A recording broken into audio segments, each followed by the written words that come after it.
ہاں آپ کی باری ڈاکٹر صاحب. تربیت اولاد کے سلسلے میں جاننا چاہتا ہوں کہ اولاد کی خواہش کے ساتھ ہی دراصل تربیت کا سلسلہ شروع ہو جاتا ہے. جی اولاد کی خواہش کے ساتھ ہی تربیت کا آغاز ہوتا ہے دعا کے ساتھ. صحیح بات ہے.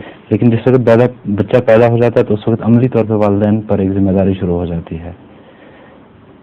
اس کا کون سا سنہری اصول ہے جو بچہ کو اس کی شیرخواری کی عمر سے لے کر کے بلوغت تک والدین اپنے ذہن نشین کر لیں کہ یہ ایک ایسا اصول ہے جس کے ساتھ ہم اپنے کیا کر لیں؟ ایک ایسا اصول جو ذہن نشین کر لیں کہ اس سے ہم اپنے اولاد کی بہتر تربیت کر سکتے ہیں. اللہ نے فرمایا ہے ہم نے ہر بچے کو فطرت پہ پیدا کیا ہے. ٹھیک ہے جی. اور وہی فطرت ماں باپ کی بھی ہے. اگر نفسیاتی لحاظ سے آپ جو درست ہے وہ کریں جو غلط ہے وہ نہ کریں تو ان کی فطرت کی تائید میں تربیت ہو رہی ہوگی. بجائے اس کے کوئی مصنوعی طریقے کتابیں پڑھ پڑھ کے ڈھونڈیں. آپ کی فطرت ہر جگہ آپ کی رہنما ہے اور خاص طور پہ ایسی فطرت جو مسلمان ہو چکی ہو یعنی اس پر بد اثر دوسرے نہ پڑ چکے ہوں تو آپ کے لیے تو مشکل ہی کوئی نہیں.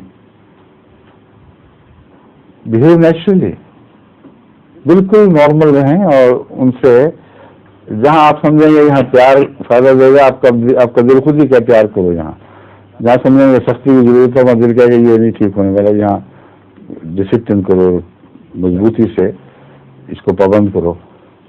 مگر اس میں کوئی بھی وحشیانہ حالت نہیں آئے گی بلکہ تبھی انسانی حالت ہی ہے جو تربیت کی نگران رہے گی. ٹھیک ہے.